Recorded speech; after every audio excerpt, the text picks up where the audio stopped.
कौन होगा निगरान वजीर आजम? क्या इसहाक डार की लॉटरी निकल आएगी? निगरान वजीर आजम नवाज शरीफ का होगा या एस्टैब्लिशमेंट का? इन सब सवालों का जवाब वीडियो को आखिर तक जरूर देखें।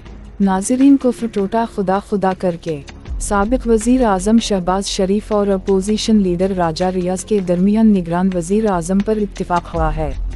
निगरान वजीर आजम को लेकर बहुत से शकूक व शुबहत पैदा हो रहे थे, क्योंकि साबिक वजीर आजम और मुल्क से भाग जाने वाले नवाज शरीफ ने इसहाक डार का नाम तजवीज़ किया था, जिस पर वो डट भी गए थे।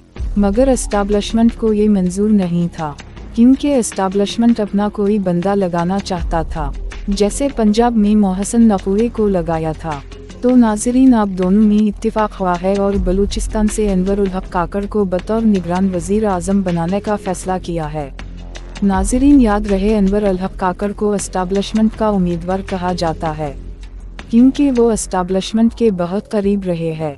तो नाजरीन, अनवर उल हक काकड़ के आने से क्या तहरीक इंसाफ के मुश्किलात आसान हो जाएगी या नहीं, इस बात का फैसला तो आने वाला वक्त करेगा। अनवर उल हक काकड़ के पास अच्छा मौका है कि ऐसा निगरान वजीर आजम बनकर रहे कि आने वाले वक्त में लोग इसे अच्छे नाम से याद करें। दोस्तों, अगर वीडियो अच्छी लगी हो तो मेरी हौसला अफजाई के लिए चैनल सब्सक्राइब करें। शुक्रिया।